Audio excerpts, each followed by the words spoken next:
بسم اللہ الرحمن الرحیم نحمدہ و نصلی علی رسولہ الکریم۔ یہ بڑا کامن ایک کوشچن ہے اور اکثر عموماً جب ہمارے ایک سالہ کورس میں ہمارے ساتھی بزرگ حضرات آتے ہیں اور اللہ کی توفیق سے وہ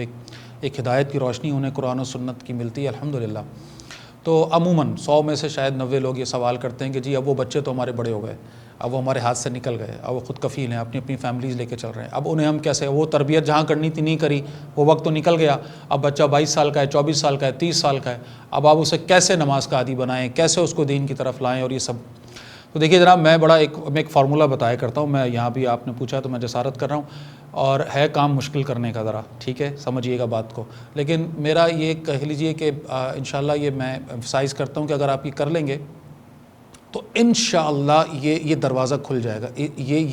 یہ دریچہ کھلے گا اور یہ کمیونیکیشن سٹارٹ ہوگی، کیونکہ پہلا سٹیپ کیا ہے، ان سے کمیونیکیٹ کرنا، ہاؤ ٹو سٹارٹ، کیسے اپنے بچہ 30 سال کا 25 تو بھی کہہ لیجیے، لڑکا لڑکی ہے، تو اب میں دین کی طرف انہیں لانا چاہتا ہوں، انہیں وہ بتانا چاہتا ہوں کہ جو وہ غلطیاں کر رہے ہیں، تو بھائی پہلا سٹیپ یہ ہے کہ اپنی غلطی ایکسیپٹ کر لیں، ٹھیک ہے۔ اپنی غلطی کیسے ایکسیپٹ کریں؟ پہلے تو اللہ کے سامنے کریں،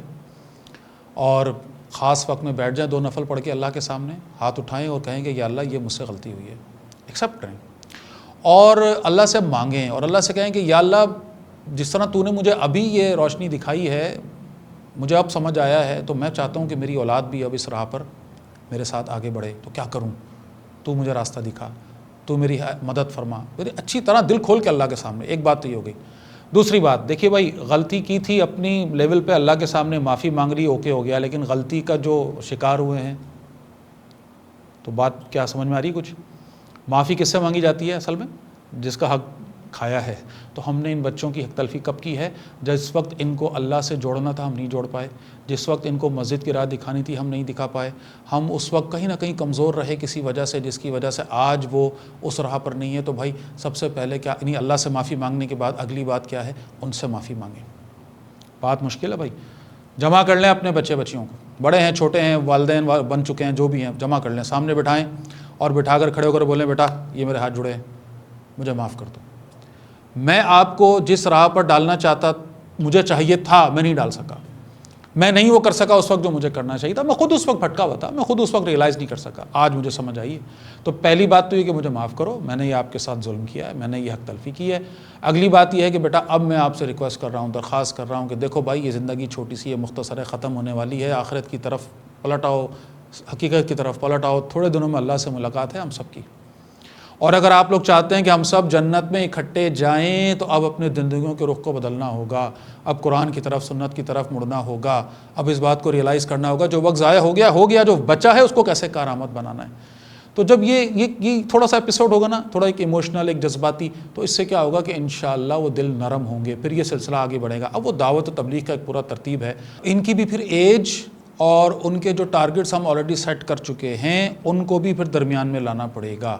دیکھیے میں نے ہی اپنے بچے کو یہ سمجھایا تھا کہ کامیاب تم تب ہوگے جب تم پیسے کی دوڑ میں آگے نکلو گے، اب مجھے ہی اس کو یہ سمجھانا پڑے گا کہ بھائی اس چیز کی اہمیت ثانوی ہے، اب اصل اہمیت آخرت ہے، اصل اہمیت اللہ کی رضا ہے، اصل اہمیت اس بات کی ہے کہ میں اور آپ مل کر جنت میں جا رہے ہوں، ہمیں دوڑ لگانی ہے لیکن اللہ کی رضا کو حاصل کرنے کے لیے، تو ہمیں پھر تو اسٹریٹجی تھوڑی سی بنانی پڑے گی، ہمیں اس کو تھوڑا فیسیلیٹیٹ کرنا پڑے گا، اس دوڑ میں جہاں ہم نے اس کو دوڑایا تھا تھوڑا اس کو ریلیکس فیل کروانا پڑے گا، ٹھیک ہے۔ اسی طرح ظاہر سی بات ہے کہ اب ہمارے وہ بچے ہیں جو بچوں والے بن چکے ہیں، تو یہ بڑا امپورٹنٹ ہے کہ اب ان کو یہ ریئلائز کروایا جائے کہ بھائی میں نے آپ کے ساتھ جو غلطی کی اپنے بچوں کے ساتھ آپ وہ غلطی نہ کرو، اور میں پھر بار بار کہہ رہا ہوں کہ اپنی غلطی جب تک ایکسیپٹ نہیں کریں گے نا بھائی، یہ ایگو جب تک ہم نہیں رکھیں گے اپنی کہیں ادھر ادھر، بات آگے بنے گی نہیں، گھر والوں کے ساتھ ایگو نہیں چلتی سر،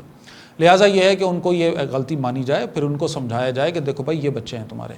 ان کو جنت کی طرف لے کے جانا ہے، اس کے لیے تمہیں بھی سدھرنا پڑے گا، تمہیں بھی راہ راست پہ آنا پڑے گا۔ اور پھر آخری بات ہے، یوں کہہ لیجئے کہ ساری باتوں کی ایک ہی بات ہے کہ یہ سارا کام ہوگا پیار سے، شفقت سے، نصیحت ہو خیر خواہی کے جذبے سے، ہمدردی کے جذبے سے، ناصحانہ انداز ہو لیکن اس میں محبت ہو، اس میں طنز نہ ہو، اس میں غصہ نہ ہو، اس کے اندر ایک دوسرے کو آر دلانے والی کیفیت نہ ہو۔ اللہ کے نبی فرماتے ہیں یہ آر جو دلانے والا، مفہوم عرض کر رہا ہوں حدیث کا، کہ اگر کوئی شخص کسی کو آر دلائے گا تو اللہ تعالیٰ اسے بھی اسی گناہ میں مبتلا فرما دے گا، تو آج میں آپ کو آپ کی کسی گناہ پر آڑ دلانا، یعنی میں آپ کو تانا دے رہا ہوں، میں آپ کو یاد دلا رہا ہوں، آپ کو بتا رہا ہوں کہ تم ایسے تھے، تم ویسے تھے، تم نے یہ کیا، تم نے وہ کیا، تو یعنی کسی کا عیب